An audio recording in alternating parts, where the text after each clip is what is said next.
This has been an absolutely riveting day. Thank you all so very, very much. Really terrific. Yesterday afternoon when we were in the gallery and we're looking at Lala's and Shazia's paintings and the other works of contemporary art, somebody, I think it was Venetia, asked the curator what happens to the works when they weren't on view in that particular space. And I believe the answer was that the contemporary arts go back to the collection of the Department of Contemporary Art, or the Galleries of Modern and Contemporary Art.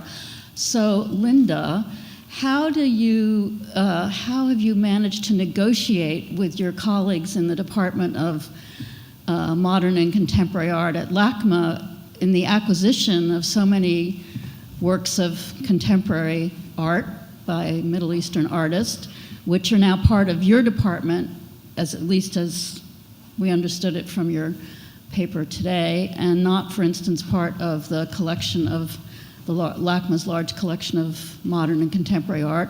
And secondarily, since you sort of implied that there weren't a lot of internal museum resources for these acquisitions, how have you managed to expand into such a large collection? Thanks for the question, Shreve. First of all, I should say we are an encyclopedic museum, but we have overlap. So it's not just there's a separate modern art department, contemporary art department, but there's also a department of photography. We overlap with them. And sometimes we share, like our Shadi Gadarian series, part of it was paid for from an endowed fund in the photography department. I would say that one of the reasons I started collecting was there was no interest on the part of my colleagues in modern and contemporary art, and one of them actually said, "It scares me." So I think there's been some turnover in the staff, and there's a little bit of a difference, but we don't have much of a problem.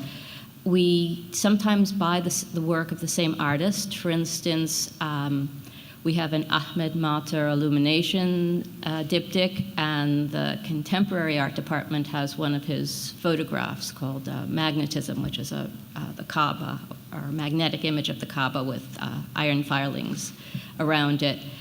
And who else? There are several other artists. We tend to pick different things we can share. For instance, the Munakhatum prayer mat still belongs to the contemporary art department, but it hadn't been shown otherwise in my entire time at LACMA until I was interested in it.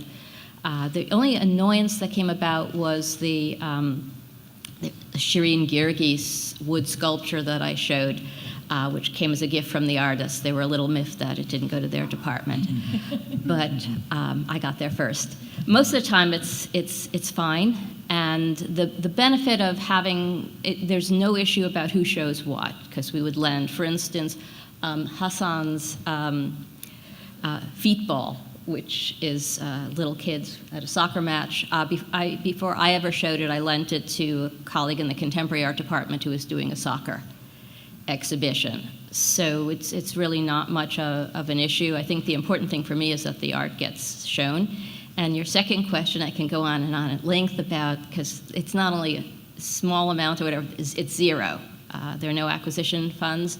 So I beg a lot, and it gets very tiring sometimes, and I'll be walking up and down the aisles afterwards asking for money. No, I'm joking, but it's every single acquisition, whether it's historical Islamic art or contemporary Middle East art, have to raise money for. So, and I didn't say that for sympathy.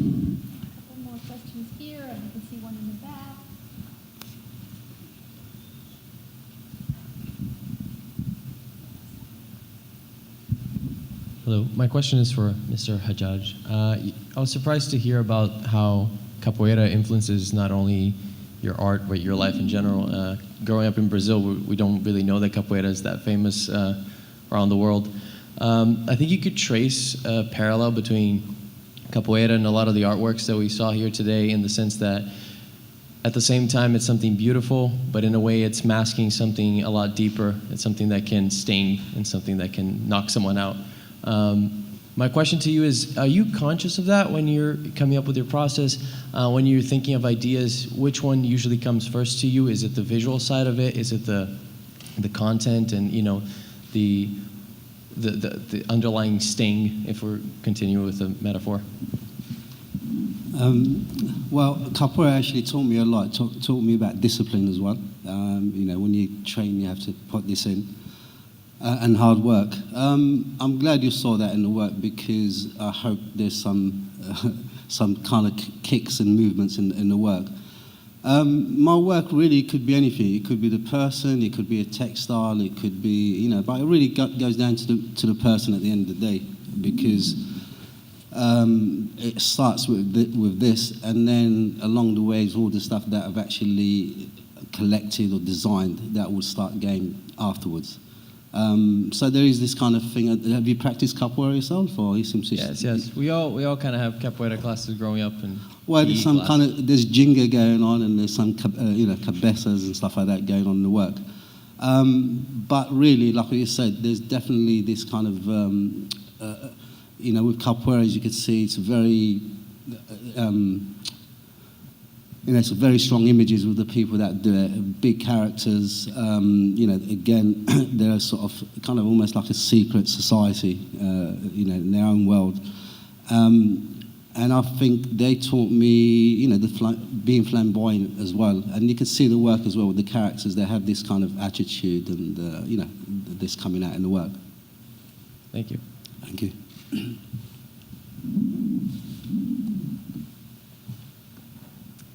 Thank you. Can you hear? Thank you very much for the wonderful, wonderful presentations. My question sort of builds up on the first question that was directed to Linda, but so this is to both Linda and Venetia. But first, I want to thank you, Venetia, for your tribute to Princess Wujdan, because it's true, if it wasn't for her pioneering work, we wouldn't be here. But I also want to also pay tribute to you, who were the first to start collecting the modern and contemporary, you know, within the Islamic halls, and without which we wouldn't be having this conversation, whatever it is, you know, despite, you know, the disagreements. So thank you very much.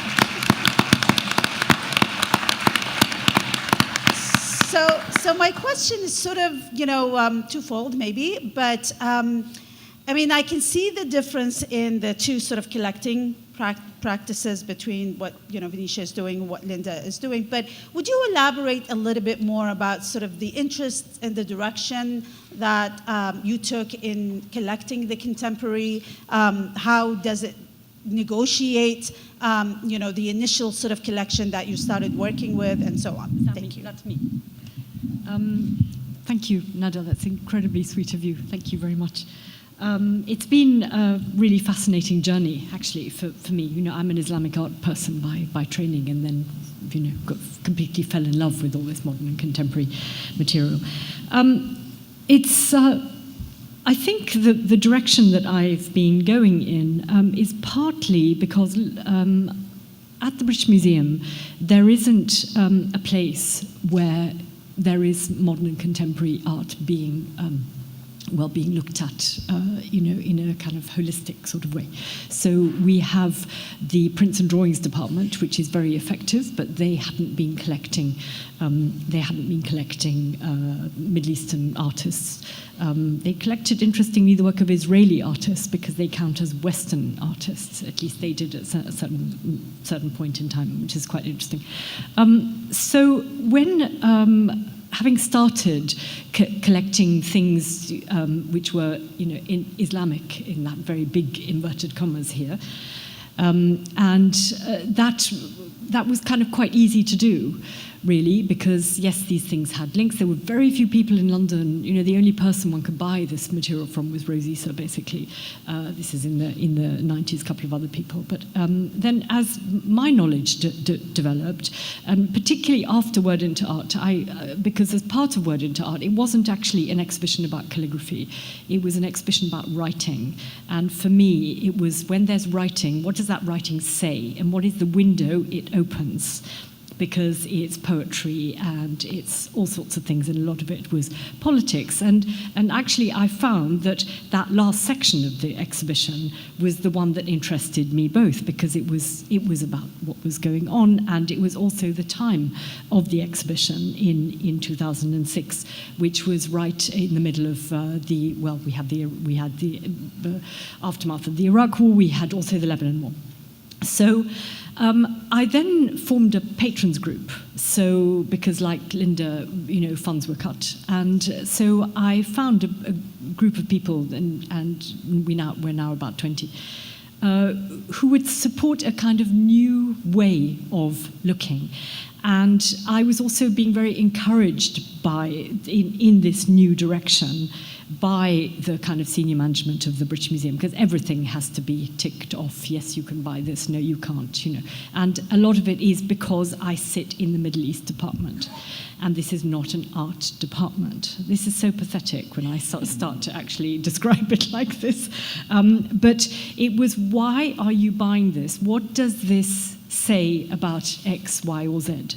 And so once I'd realized that, that actually this was the way that they wanted me to go, and also because I have been acquiring actually work by modernist artists, although that has actually been more difficult to justify, even though I don't think you can understand the contemporary unless you understand the modern. So I found that actually looking through this kind of prism of history made it much easier, because I can now almost recognize what is, in inverted commas, a British Museum work, because it speaks of something, of history, of all those things I was trying to articulate there. And so because of it, the strategy then has continued. So I was able to persuade the powers that be that actually we needed to collect posters. Now, we did have posters in the past. We've got some very nice Palestinian posters, interesting, and Iranian posters. But this was like a new direction, because this material was kind of evidence. Now, what I was being asked was, okay, so you're buying all these anti-regime posters. Well, where are the pro-regime posters? So then you kind of open up, a whole sort of like, where am I going to find these things? Any ideas? Please let me know. So in a sense, that strategy has kind of come upon me quite slowly, but it's now actually fairly clear to me what it is. Whether it'll change in a different direction in the future, I don't know. Sorry, that's a rather long-winded answer. More questions?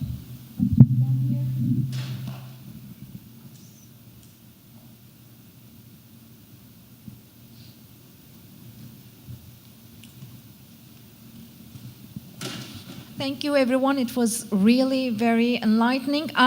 Maybe I'm asking all of you, whoever wants to answer, but maybe from the previous day, artists can want to answer it. I wonder what if patronage have anything to do in the way that the contemporary, I'm very precocious to say, Islamic, regional, Middle Eastern art, does it have to do anything? Maybe it's the artists more concerned the patronage or their motivations, in any case, if there's any. Who would like to put that on? The question of patronage. One of the You have Princeton, and you have, I'm trying to think of who else is there. How did they come to you? You choose? No, actually, the Princeton was a competition. So then I think the stakeholders were I was told were the economists, because the work was to be created for the renovated economics building. So when was it just Middle Eastern people who were invited, or it was a worldwide competition of anybody who wanted to do an economic? I was not privy to who the other artist was. I think it was more like the curatorial. Princeton University Museum's curators invited 10, 15 artists, and then it was narrowed to the selected Search project. for an academic position. So that, but what I can share from my side is that the process itself took a long time. I had submitted an idea, I had not yet had an opportunity to create a permanent public artwork. So I was excited. So when I was told that my idea did win, I had a very short period of time to create works where longevity was addressed, because I primarily work on paper, so paper was definitely an issue, of longevity issue. So to come up with like a solution to come up with went hand in hand.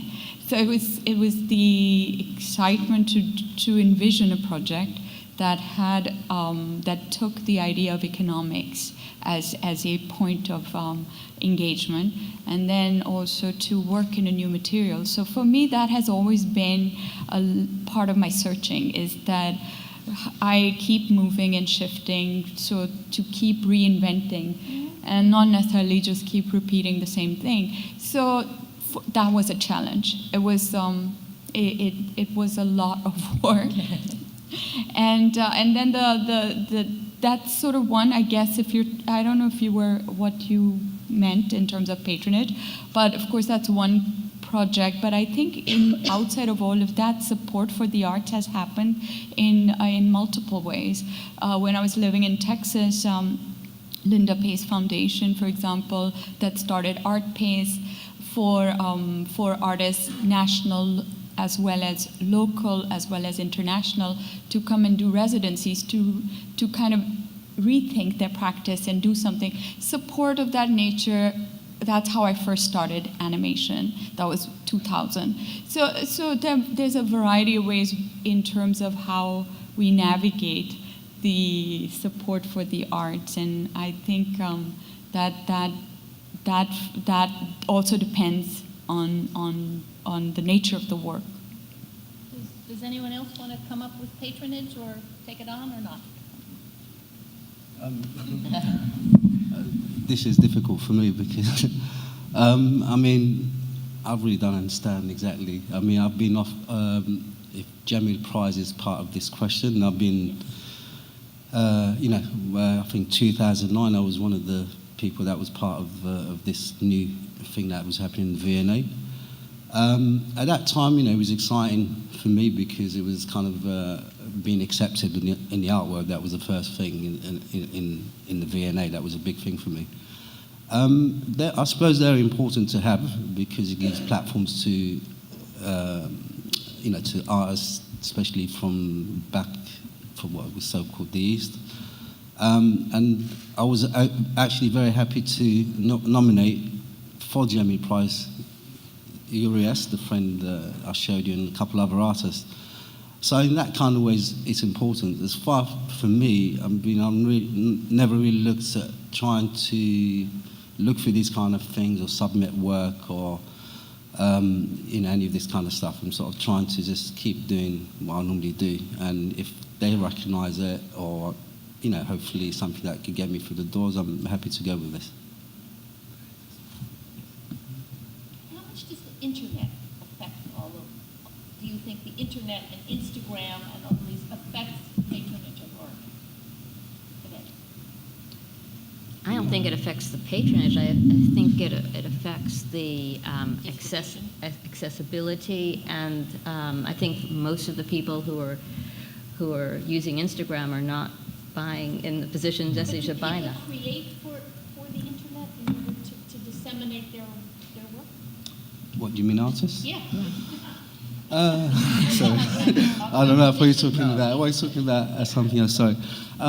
What I'm seeing, from the time I started, is like for me, example, the internet have helped my work to be popular, and I thought about this, and I was imagining like maybe an artist 20, 25 years ago who had a solo show in the commercial gallery, for example, and he has a month in the gallery and only has like 600 or 1,000 people that come in. That's the only people that see the actual work, the physical work. Where now it's not about that. Somebody come in and take a picture and it could hit 10,000 people before they leave the door. So I'm seeing a new generation, especially like the artists that actually not really they don't seem they don't fit in the commercial world of arts, and they're just doing their thing by using Instagram as an outlet. And this is even in music, because the same thing's a lot of underground music. There's people having 150 million hits, and they're not known anywhere else. So this is really, for me, I think this is a good thing, because it allows artists to express and have a window to show their work. And there's some of them actually selling and starting to win awards. And, I agree that it's about dissemination and quick dissemination of works. We, as directors, are quite competitive in the way we want to get to the new works that an artist is doing, and so it's important that the dissemination comes quickly, because we receive a PDF from a gallery and we see who's going to be in that exhibition, and we try to reserve the work as quickly as possible. So in that way there is an immediate reaction, but obviously the next step is for the curators to go and see the works.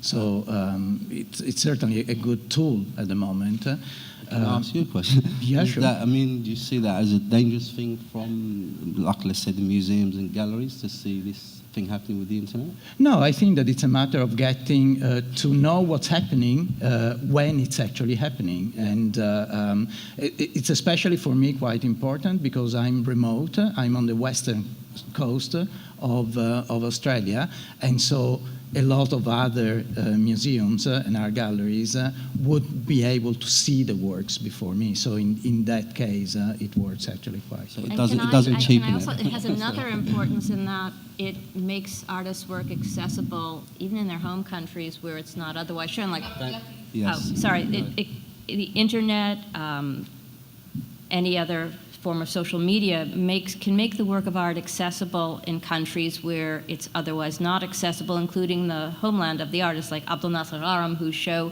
we had at LACMA. None of that could be shown in Saudi Arabia, but he's probably the single best known artist in Saudi Arabia because of social media. Yeah.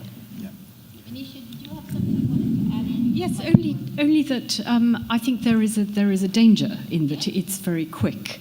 And it's not considered so often. So sometimes you can have a lot of self-promotion, for example, or galleries promoting, which is all fine. They get a share of the Yeah, and I think in terms of the subject, where, and this is kind of going off a bit aside, really, is that we've got a problem with the subject, and that is that it's not taught properly anywhere, apart from in Austin, Texas, and a couple of other places. But what it means, I mean, in the UK, you can't study this material, and so what you are dependent on is what you see in Instagram, what's coming up in the auction houses, and so the commercial side of it is often stronger, if you like, than the more considered, the creation of a canon.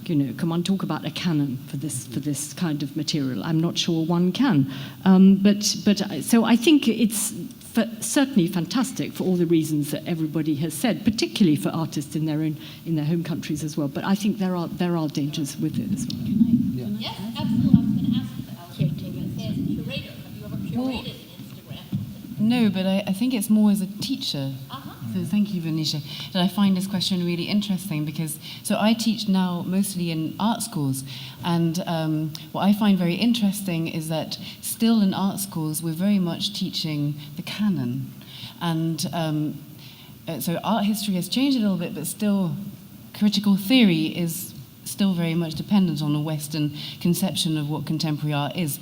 And what I think is really interesting, and I really encourage my students to do, is to be on Instagram and to search artists, their peers, either students or postgraduate students who are creating work in other countries. And I think what Instagram can enable artists to do is dialogue amongst themselves without being dependent necessarily on institutions.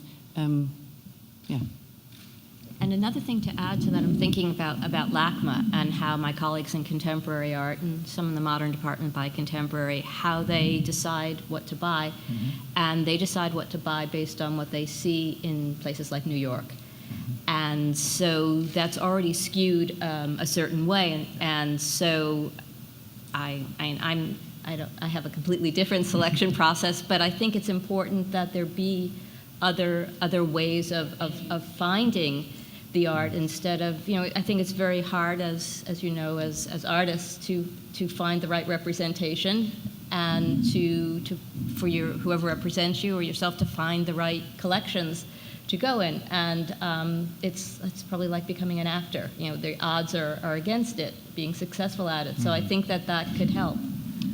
I mean, I'm also, my experience the last few years, some of the new commercial galleries, they're actually using Instagram to sell the work. And this is, commercial galleries. And I was amazed at first, and I take your point definitely, because there's always a danger of this when you have, especially like museums and things. But I think there is this new wave of not just artists, gallerists, even museums that also using social media. So this is why it could be problematic as well, in that kind of way you were saying. So. Sorry, going back to Linda's comment, I also think that in museums, obviously what you try to develop is an acquisitions policy, so you know exactly what you're looking for. So it should be more proactive than reactive in this respect, and that's what, exactly. So you should look for what you want rather than react to what New York is doing. I agree to that.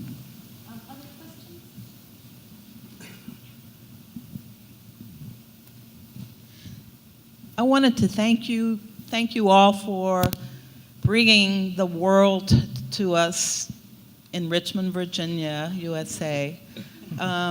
Mr. Hajaz, I wanted to thank you for bringing this concept of community of nomads. I think we're all nomads, really, but I appreciate your giving us permission to be flamboyant and to bring all of that to us.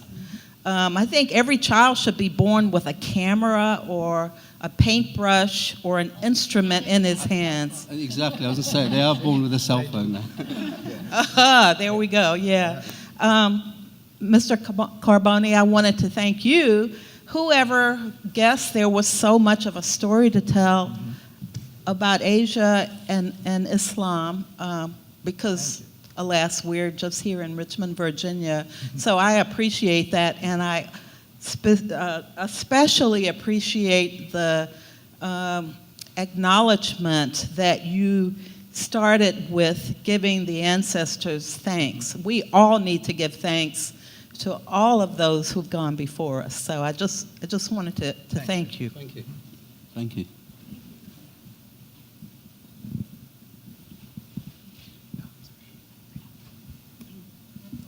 Hello, thank you very much for this wonderful weekend. I have a question pretty much for the whole panel. As a cultural heritage student and someone who's looking into joining the museum field, I can't help but think about this issue of whose authority. Now, this issue can obviously expand into Native American art, African art, and in general, basically any historically oppressed minority. How, as a museum curator or professional, do you maneuver these obstacles?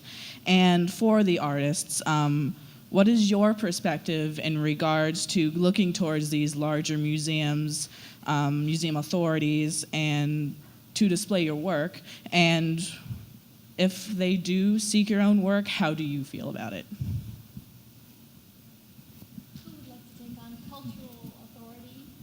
I want to just make a tiny point actually about when work comes into the collection. I was very struck by a question that was asked of me by Iranian artist Farhad Harania, and he said to me, we were in a panel of some kind, and he said, when my work comes into the collection, do I have any say? Will I have any say in how it's displayed or what you do with it? Which I think was a very, very important question. And I answered him by saying, because I think it was quite soon after Word into Art, I think, and what I tried to do there was to always have the artist speak, quotes and that sort of thing, because it's terribly easy to interpret for somebody else, and one has to be very, very careful of that. And it's something I've never forgotten, is what he said to me there. Well, I think obviously, I come from before I was in an encyclopedic museum. Now I'm in a museum that is very much a modern and contemporary Australian museum. And obviously for us, one of the most important issues that we have to deal with is how do we fit indigenous, Aboriginal and Torres Strait Islander art into our galleries. So the issue is also that what is known is that Aboriginal art is the dot paintings that came to be known in the 1970s and 80s, and that's the identity that is usually acknowledged as being remote communities. And instead, Aboriginal art is actually, if you want to call it Aboriginal art, it's the same discussion that we have with Islamic. There are quite a lot of indigenous artists who are urban-based and are very political in their works as well. So they fit within a contemporary art environment. And so the way we resolved it in our galleries that have the collection has a large selection of Aboriginal art, we have both integrated them in the contemporary art galleries and even in the so-called modern galleries, because the first examples are from the 1970s when the movement started. But also, in order to create more of a cultural awareness, we have an individual gallery that explains what this is. But I think that the most important thing is that from the point of view of how we develop the information, the text panels, we have a consultation process. Our curator is indigenous, but she's the only curator in the gallery. And so we have a process of elders coming, doing some workshops, and we make sure that we do it culturally correctly. If I can add, thank you for a very sensitive question. Yeah. I would say even before I began acquiring contemporary art, I had a sense, and I, like my colleagues here, we dealt mostly with dead and anonymous artists in the past. Mm-hmm. And I still felt myself to be their intermediary somehow in this world. And the person that was responsible for making sure their art was respected and shown in a respectful manner. So for instance, even if the artist was from the same country as the work of art originally was, I wouldn't allow it to be used in a contemporary, for an artist to use it as a prop or part of a contemporary installation, because I just didn't feel that was right. But one of the most important things that has happened in beginning to acquire contemporary art is to have a dialogue with artists. And Hassan and I were discussing earlier, I said I used to be afraid of live artists. But it has, not that any live artist is in, wherever they're from, is in any way related to someone from the past. But it has made me much more sensitive, for instance, to understanding how an artist felt about his or her creation in the past, because I can understand more from speaking to the artist how they feel. And I have tried, not every single one, but I've tried to meet every artist whose work I've acquired and have some kind of a conversation with them, and have been told sometimes that they didn't like something about this or that, and I've changed. Because that is important to me. I've never had a head-to-head confrontation or anything, and I think part of having the dialogue, and I've had this conversations with artists before the work has come to the collection, that if you don't trust me, that I'm going to show your work in an appropriate and respectful manner, then maybe it's not the right place for it. But I think it's important to have that kind of dialogue, and as I said, it's taught me so much about even thinking about all those wonderful but dead and anonymous artists whose work I've published and have studied. It's also fun. It is. It's well, Hassan, you are too. Hassan is the most fun. So, what was the question again? Are you talking about labeling? I mean, I think if I remember the question. We'll answer any question. Yeah. I mean, me as an artist, and I'll probably speak for a lot of artists, they just want to be free. You know, that the artist word is, I suppose, gives a sense of freedom. Well, that's another conversation. I mean, you know, if you choose to survive by art, you have to survive by getting paid. Lots of artists might find this uncomfortable. You know, when I started doing this, I wasn't really expecting anything from the art world. I didn't even think I was going to be. I'm surprised I'm sitting here myself. But it was funny at the beginning where I was like Hassan Hajjaj, the Moroccan, London-based, Middle Eastern artist, you know, and then it went on to Hassan Hajjaj, London-based, Middle Eastern Indian art. And now, sort of over the last few years, supposedly it's Hassan Hajjaj, London-based, international. So you could see how this labeling, and then I got this tag on the back of my back. It's called Andy Warhol of Marrakesh. I mean, you know, what can I say? It's one of those things that the press pick up on this, and I think having these titles, i.e. this Islamic art or African art, I suppose some people might disagree with this, but I suppose it has to be done to, you know, I mean, to show each type of work with a title for people to easy to understand. And maybe this comes from the West, because I don't know if in Africa we're going to say African art. They're just, you know, art. So there's kind of difficulties with this kind of wording. Some people, you know, I've been lucky because at the beginning I feel like I was a misfit. I didn't fit in any of the things until I went into this Middle Eastern kind of thing. They never mentioned Maghreb or Morocco because that's not in the Middle East.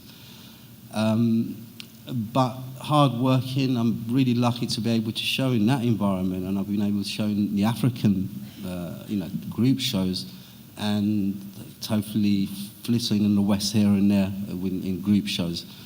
So I've kind of used this into my, you know, in a positive way for myself. I think on that note, we should probably.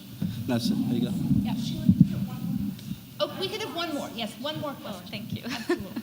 Well, the question I have sort of goes to what Mr. Hajjaj, you just answered, but for the artists, I'm just curious to know what your experiences have been when you compare how your work or your art or your message has been received in, you know, your home countries as compared to Western countries, like for you, Ms. Sikandar, in Pakistan or in Morocco or North Africa, how the issue of patronage or the issue of appreciation, or how you've been, just a comparison of how you've been perceived or received or appreciated in your home countries. Yeah, I think this also connects a little bit to pre-internet and post-internet. I think there's a very stark separation there. It also depends if you're diaspora, if where you were born, etc. So I grew up in Pakistan, and I had already done schooling there. Then I wasn't thinking of migrating either. I was just curious to step outside of the familiar, and found a way to travel. And then so it's choices that are interlinked to life, and they are an outcome of like creativity and work, and then in conversation with so much that's happening around the world too. So like to have been in New York in the early 90s, and to get attention at that time, whether it's the Whitney Biennial or the Drawing Center, was a very different art world too. I remember my first show was I went knocking at the door of the Drawing Center, and I was in Texas, and I was like, I have my portfolio here, can I show you my work? So, you know, and I was able to get in and put the work on the floor and get into a group show. Same thing happened with my roommate. Both of us were traveling from Texas at that time, and she got into exit art exhibition. So in that sense, this idea of New York as this inaccessible thing, and then to suddenly see something. All of these are very interesting anecdotes, totally dependent on different time frames. So that sort of, the kind of stories around that received in Pakistan would be very different than me putting an image of my work right away, or this conference on Instagram, and immediacy of something. So I think that self-curatorial event that happens when artists are self-curating their histories also creates a very different dynamic of perception and reality. And I think, like even early as a graduate student at RISD, there was no information on contemporary South Asian artists, whether film, history, so much was not even available. So one had to carry the baggage oneself and first share where one was coming from, and then be able to also express what the work interfaced with. So a lot of that burden, it has shifted in different ways. So that's why the perception of the other, if you see it from both sides, is is in flux always. That's how I would see it. Do we have time? Yeah. I think that's a good question for me anyway, because when I done the show in New York in 2014, I had this big internet and press on the work and stuff. So it felt like these new people, especially from America, were discovering my work. And some of the remarks I had, positive or negative, I found them some quite funny, especially the negative ones.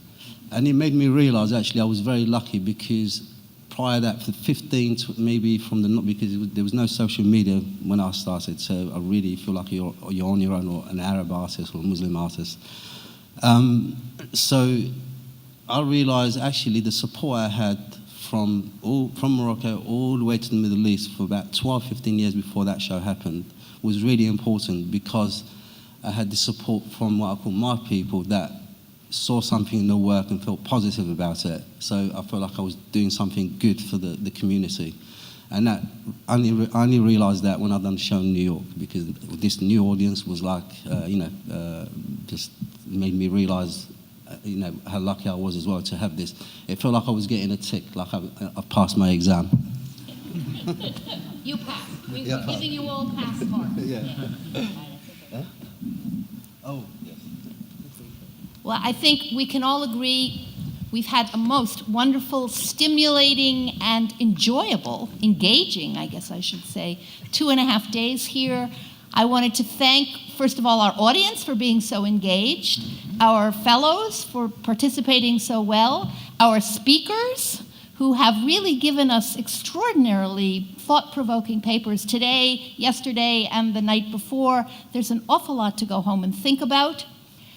I also wanted to thank our sponsors, particularly the Virginia Museum of Fine Arts, who have done an extraordinary job of hosting us here, not just the auditorium, which is wonderful, and but all the people in the hallways who've been guiding us to find where we go, for mounting the special exhibition, and if some of you still haven't seen it up in the South Asian Gallery, I would run up there right now. I just think we should all give them a big hand right now.